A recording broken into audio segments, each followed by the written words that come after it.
దందానే అది. ప్రభుత్వ భూములు మింగడం, చెరువులు మింగడం, కుంటలు మింగడం, మింగి కోట్ల రూపాయలకు పడగెత్తడం, ఆ డబ్బులు పెట్టి పేదోన్ని కొనడం.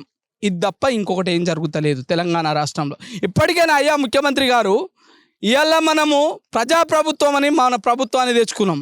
ఇట్లాంటి విషయాల మీద ఏదైతే మెయిన్ స్ట్రీమ్ మీడియా ఏదైతే ఉందో అదంతా పెట్టుబడిదారి మీడియా. ఇలా సోషల్ మీడియా వచ్చిన తర్వాత ఒక విప్లవం వచ్చింది.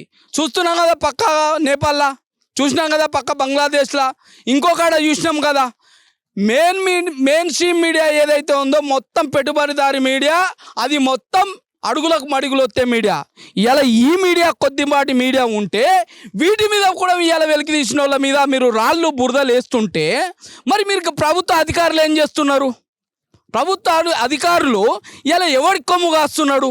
ఆ ప్రభుత్వంలో ఉన్నోడే ఈ ప్రభుత్వంలో మళ్ళీ అధికారి. కనీసం తాళం చెల్లడం కూడా లేదు. ఎందుకంటే వాళ్ళకు ముడుపులు మోసిండు కాబట్టి వీళ్ళకు ముడుపులు మోయాలి అనేది అర్థము అనుకుంటా నా దృష్టిలో.